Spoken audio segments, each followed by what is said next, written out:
Attorney Rufil Fernandez Banyok. Attorney Rufil Fernandez Banyok. Straight to the point.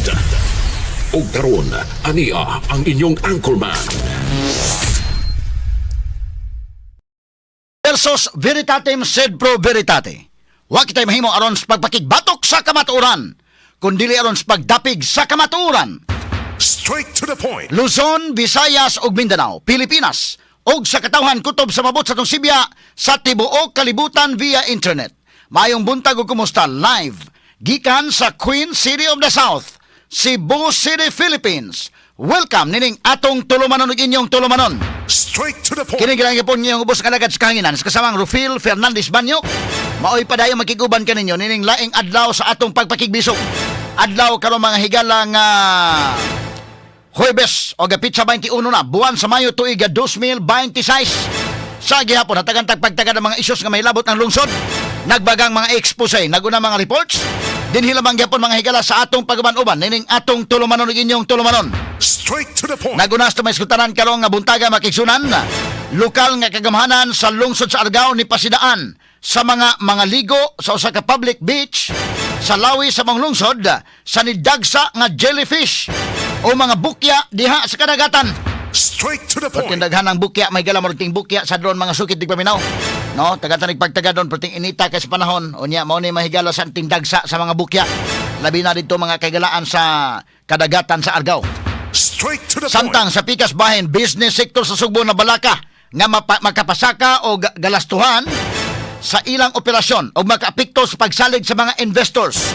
Ang nasinati nga yellow alert sa Visayas Power Grid nga moresulta sa mga brownouts. Straight to the point. Lain ng problema mahigala ang atong power supply dinhi mga kagalaan sa Sugbo.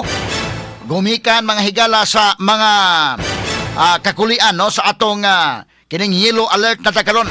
In fact, ang tibok nasod mahigala maoy doon ay problema ini, ba't kita sa Sugbo mga kagalaan kung maghisgot tag energy nagsalig man ta sa lain nga mga probinsya. Dili man ta maka-support sa tong kaugalingon din sa Sugbo mga sukid tig paminaw.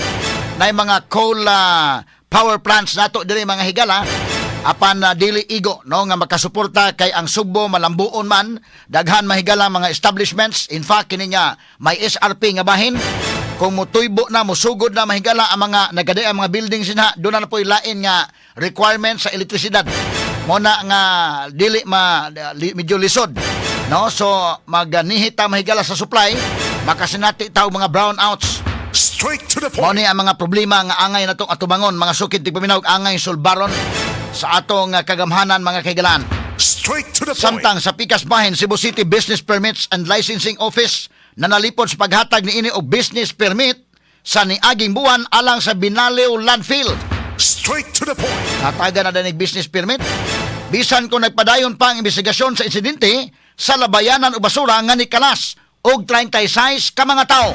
Straight to the point. Tingala na lang mahigala ang atong Cebu City Council naon sa bang ni-operate na magbalik ang Binaleo Landfill. Straight to the Wa pa man point. ka mahuman ang investigasyon. Ang dakong pangutana sa DENR ngano ilang namang gihatagan og permit na nga makabalik og sa ilang operasyon. Straight to the point. Katalig pagtagad butaga sa atong pagban-uban usab nining atong tulumanon ug inyong tulumanon.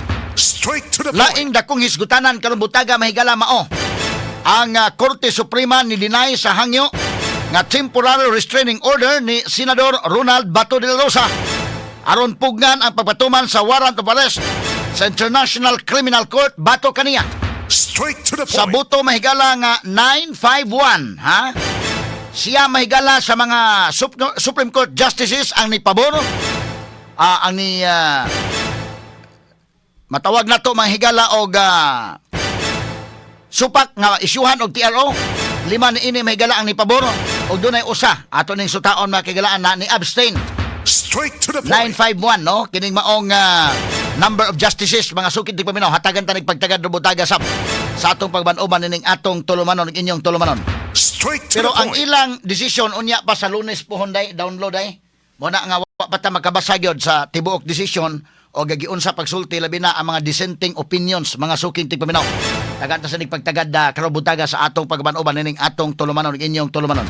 Straight to the point. Kining temporary restraining order, provisional relief pa lang ni. Ang prayer for provisional relief mo gipangayo mo toy unang gidesisyonan sa Supreme Court.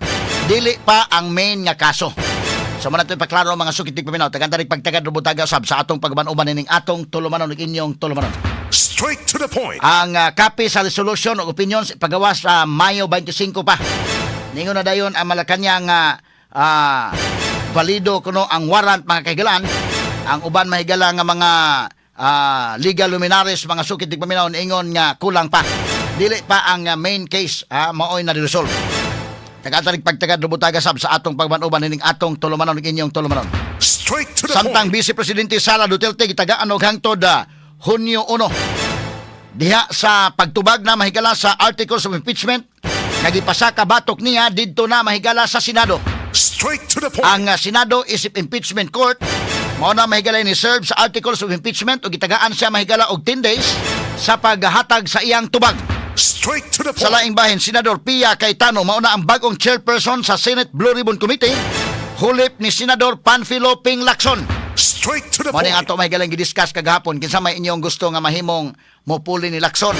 Ibalik ba si Senator Rodante Marcolita or baka si Pia Cayetano? Kay dunay gipilian mga sukid tigpaminaw. Pero si Marcolita na may giveaway sab ni Cayetano. Ato na sa nitagay pagtagad mahigala. Kaya ba ni Cayetano? Si Cayetano may gala iyan ang tinudon, abogada siya mga kaigalaan, kayang-kaya na. Ang problema, ang kaisog mga higala, ang pagbarog, o kaya ba, labi na ang pressure mga sukitig paminaw, o uban pa nga mga factors nga angay tagag pagtagad. Kaya kini ikaw may chairman sa Senate Blue Ribbon Committee, di lang igo mahigala nga bright ka, kini ni ang duna kay baruganan, kinalan, sad nga duna kay prinsipyo, o duna ka mga higalay sakto-saktong kaisog. Kaya ikaw mo imbisigar mahigala sa mga anomalya nga naa diha.